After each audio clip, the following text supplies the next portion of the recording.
morning to you all. In today's lecture, I am going to discuss with you about the contractionary monetary policy.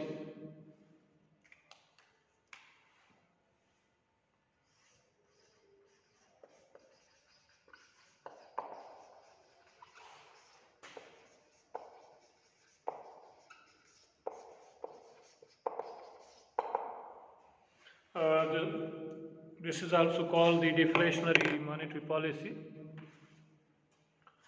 If a country is facing the inflation issue, means prices are very high, or we can say that there is a boom like situation, but mostly we say that whenever there is inflation in the country, the policy makers, they have one of the option to control that inflation through one of the monetary technique, and the technique which they are using is called, or the policy tool they are using to control inflation is the contractionary monetary policy. Contractionary monetary policy is, again I am repeating because in the previous lectures I have explained that monetary policy is that policy which is related with the overall money supply. Through this policy, monetary authorities, they try to control, increase or decrease the money supply.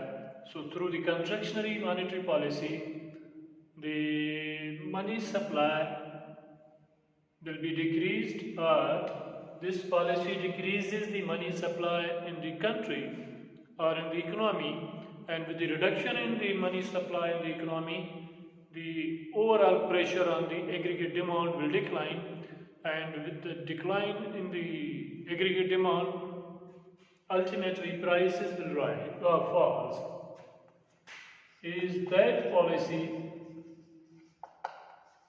monetary policy, which is used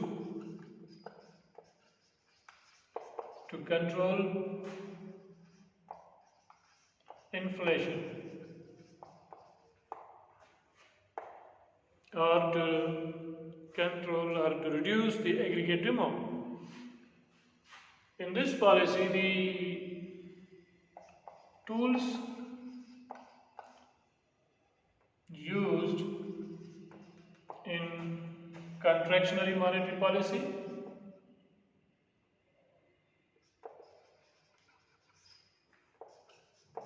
are interest rate increase. The monetary authority, the government increases the interest rate, and I am going to discuss that what happens when the interest rate increases. So it's better to explain first that when interest rate increases, how the increase in the interest rate affect the overall demand in the economy, or how the increase in the interest rate will decrease inflation or the prices. So whenever the interest rate increases, as the interest rate is the price of money, so when interest increases, borrowing declines. There is a reduction in the borrowing. The people, the consumers, they may demand less. The investors, they may demand less. So, due to the increase in the interest rate, people borrow less money to buy the goods or services. So, through this way, there will be reduction in the aggregate demand. Or when interest rate increases, people save more. The saving of the people increase. They delay their purchases. They wait for the future, and in the anticipation that by keeping their money in the bank accounts, they can earn more interest. and they may have more money in future to buy more goods.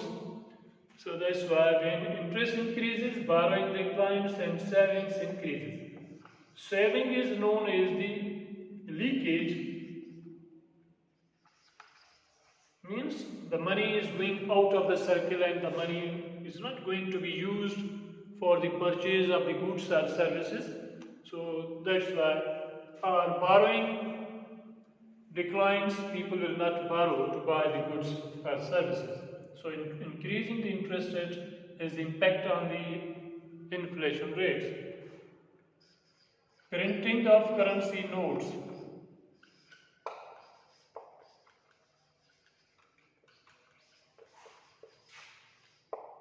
Declines. The monetary authorities, they decrease. I'm using these arrows. Upward arrow means the increases, the downward arrow means decreases. So printing of the currency notes declines. Central banks or monetary authorities or state bank announces reduces the printing of the currency notes. So when the printing of the currency notes decreases, it means the availability of the money decreases. With the decrease in the availability of the money, the overall that will decrease the pressure on the prices on the aggregate demand. So due to this, inflation will fall. And the third one, reserve requirement.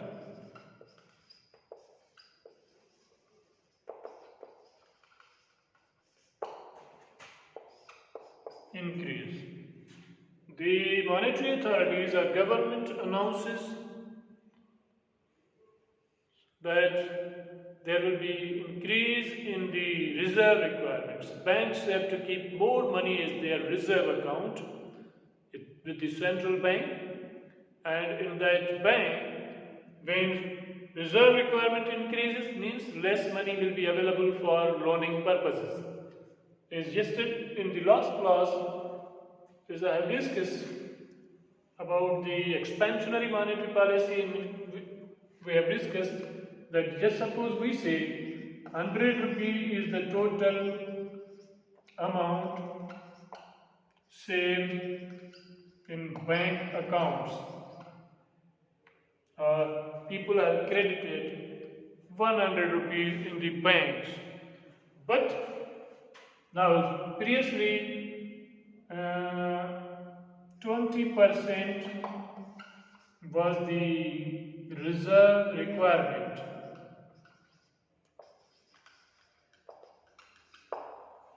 State bank or central bank asked every bank to maintain 20% as their reserve with the state bank maintained in account, where they maintain or keep 20% of all the credits or all the savings they receive as an emergency fund or as a reserve account. Then 20% went to the state bank, it means 80 remains for the loaning purpose. But we say that government or monetary authorities have announced the contractionary monetary policy. The purpose is to reduce the price levels or reduce the money supply in the country. So they announces that suppose 30% is the reserve requirement. It means every bank needs to maintain 30% from all the savings they receive or all the credits they are receiving, all amount of the money they are receiving from the people or the firms is saving accounts with the central bank.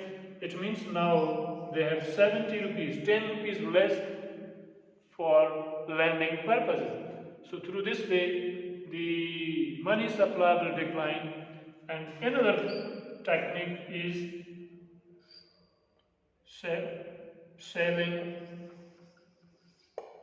bonds, or one can say open market operations.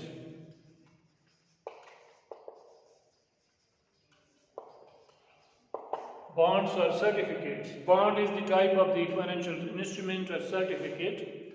Through bonds, governments and the corporations, they raise their funds. They borrow directly from the people. In the contractionary monetary policy, government sell these bonds to the people. When people purchase a bond, it means they give that money to the government. It means the money will go out of the pockets of the people to the banks or to the government, and people have to wait for the maturity of the bonds or for the longer time periods to receive their actual amount. So by selling the bonds, government is taking money from the pockets of the people, and through this way, there is a reduction in the overall money supply, and when money supply declines in the economy, it has impact on the prices to fall. So this is the contractionary monetary policy. So overall, I have discussed different policies, monetary policies with you, and in the fiscal policy, we have discussed the fiscal, expansionary and contractionary, and in the monetary policy, I have discussed in the previous lecture about the expansionary monetary policy, that when purpose is to increase the employment or to decrease the unemployment. And here in this lecture, I have discussed with you about the contractionary monetary policy, and this is the policy which is used to control the inflation or price level. These are the tools used, and I hope you have understood about the monetary policy. So if you have any question, please first watch these videos and send me the messages. I will explain each of your questions. Thank you very much.